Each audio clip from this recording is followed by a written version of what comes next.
Andiko lote limeongozwa na Roho Mtakatifu, nalo ni lenye faida kwa kufundisha. Ikiwa andiko lote limeongozwa na Roho Mtakatifu, basi hakuna mwanadamu anayeweza kuelewa maandiko isipokuwa awe ameongozwa na Roho Mtakatifu. Mwanadamu aliandika kile ambacho alikuwa amesikia kutokana na ile roho iliyokuwa imemuongoza. Hakuna mwanadamu anayeweza kuelewa tafsiri ya maandiko isipokuwa awe ameongozwa na Roho Mtakatifu. Tarudia tena. Andiko lote limeongozwa na Roho Mtakatifu, nalo ni lenye faida kwa kufundisha. Inamaanisha kwamba hakuna mwanadamu anayeweza kuelewa tafsiri ya maandiko isipokuwa awe ameongozwa na Roho Mtakatifu. Mungu alijua kwamba ulimwengu huu kuna wale wanaomwamini na kuna wale wasiomwamini. Ndiyo maana akaficha tafsiri ya neno lake kwa ulimwengu wa kiroho wake, ile ajue yule ambaye anampenda. Kwa hivyo tafsiri ya maandiko imefichwa ulimwengu wa kiroho wa Mungu. Yeyote ambaye ni mtendaji wa neno, basi huingia ulimwengu wa kiroho wa Mungu. Anapoingia ulimwengu wa kiroho wa Mungu, naye hujua tafsiri ya maandiko. Watu wa dini wamekosa kujua tafsiri ya maandiko kwa sababu hawaongozwi na Roho Mtakatifu. Nalo neno lilikuja ulimwengu huu kwa njia ya Roho. Yeyote ambaye ataongozwa na Roho Mtakatifu, basi ana uwezo wa kuelewa tafsiri ya kiroho ya maandiko.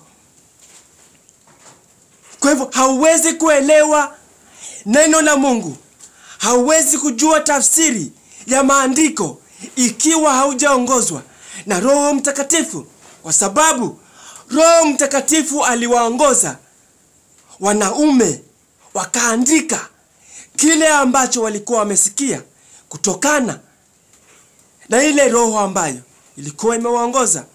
This means mwanadamu hunena kile ambacho anasikia kutokana na ile roho ambayo imemuongoza. Kwa hiyo usipoongozwa na Roho Mtakatifu, hauwezi kujua ya Mungu.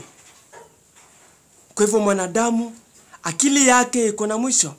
Akili yake iko na kiwango. Akili ya mwanadamu haiwezi kujua siri takatifu za ufalme wa mbingu. Kwa hivyo usipoongozwa na Roho Mtakatifu, hauwezi kujua mambo ya Mungu. Hauwezi kujua siri takatifu za Mungu. Kwa hivyo kuna neno halisi na kuna historia ya neno. Historia ya neno haihitaji Roho Mtakatifu ndio ijue, lakini neno halisi lililokuja mikononi mwa Roho Mtakatifu hauwezi kulielewa bila Roho Mtakatifu. Kwa hivyo mwanadamu hawezi kuelewa tafsiri ya maandiko ikiwa hajaongozwa na Roho Mtakatifu. Neno halisi la Mungu hauwezi kulielewa ikiwa haujaongozwa na Roho Mtakatifu. Mungu ni roho, na wanaomwabudu lazima wamwabudu kwa roho na kweli. Ikiwa Mungu ni roho, basi hakuna mwanadamu anayeweza kumuelewa Mungu isipokuwa awe ameongozwa na Roho Mtakatifu. Kwa hivyo neno la Mungu ni chombo cha mkononi kwa Roho Mtakatifu. Ikiwa hayuko ndani yako, ni vigumu kuelewa tafsiri ya maandiko. Ni vigumu kuelewa tafsiri ya maandiko, maana imefichwa ulimwengu wa kiroho.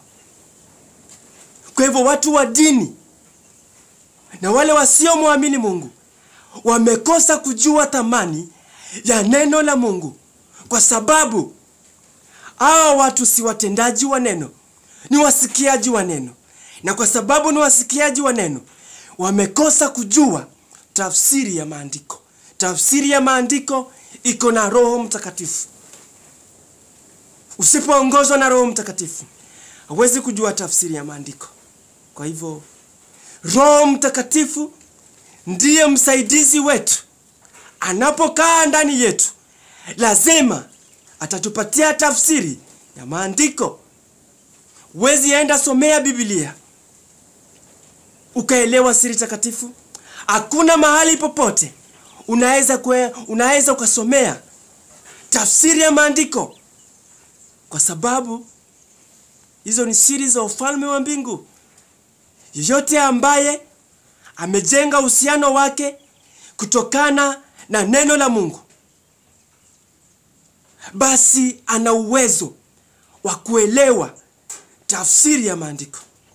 Ndio wanafunzi wa Yesu wakastaajabu na maneno ya Yesu kwamba mtu huyu amepataje ujuzi wa maandishi na yeye mwenyewe hajajifunza mahali popote. This means kuna elimu ya kiroho na kuna elimu ya kimwili. Kwa hivyo thamani ya neno imefichwa ulimwengu wa kiroho wa Mungu. Thamani ya neno imefichwa ulimwengu wa kiroho wa Mungu. Usipoongozwa na huyo Roho, neno la Mungu litakuwa halina faida kwako.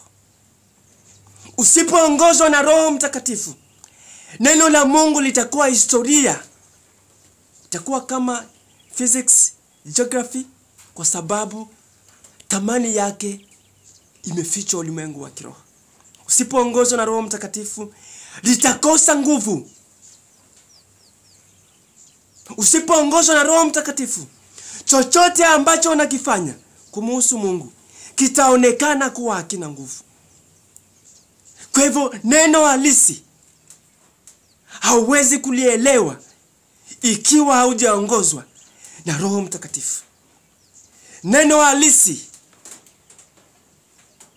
nguvu yake imefichwa ulimwengu wa kiroho wa Mungu. Kwa hivyo watu wa dini hawawezi kuelewa tafsiri ya maandiko kwa sababu hawana Roho Mtakatifu. Ndio wanaweza kuhubiri usiku kucha, lakini hivyo hivyo wakakosa kujua, wakakosa kuona nguvu za hilo neno. Ni kweli neno la Mungu ni roho na ni uzima, lakini usipoongozwa na Roho Mtakatifu, nguvu zake haziwezi onekana. Kwa sababu nguvu za Mungu zinafanya kazi kupitia neno na Roho. Kwa hivyo usipoongozwa na Roho Mtakatifu, nguvu za Mungu haziwezi onekana. Kwa hivyo Wakristo wa leo, kwa sababu si watendaji wa neno, ni wasikiaji wa neno, wamekosa kujua thamani ya neno la Mungu. Wamekosa kujua nguvu za neno la Mungu. Ni kweli neno la Mungu lina nguvu,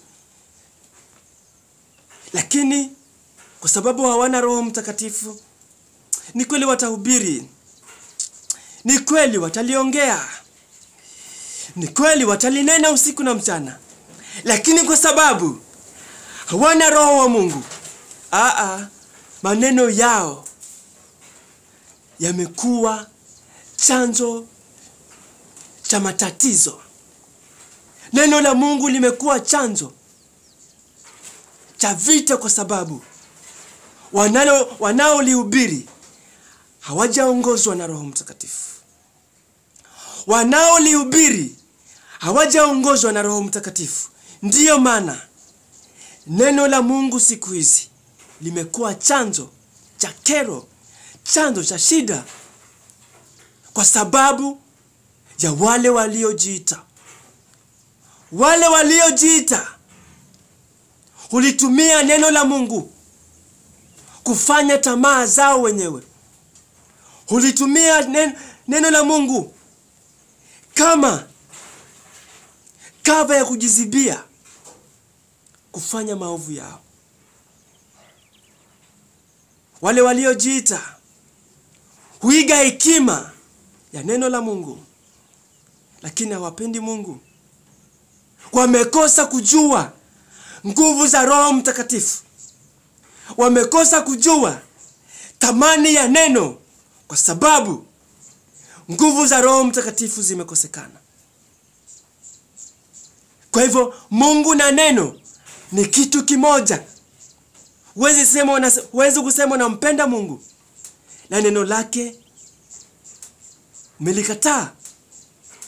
Huwezi kusema unampenda Mungu na neno lake hutaki kulitenda. Utawezaje kumpenda Mungu ikiwa neno lake nalipinga? Kwa hivyo neno la Mungu hututangaza kwamba sisi tunampenda Mungu. Neno la Mungu tunapolishika, Roho Mtakatifu hututangaza kwamba sisi tumempenda Mungu. Kwa hivyo Wakristo wa leo ni kweli wanabidii na kusoma maandiko. Ni kweli wanabidii ya kusoma maandiko. Lakini kwa sababu si watendaji wa hilo andiko, basi wamekosa kumpokea Roho Mtakatifu.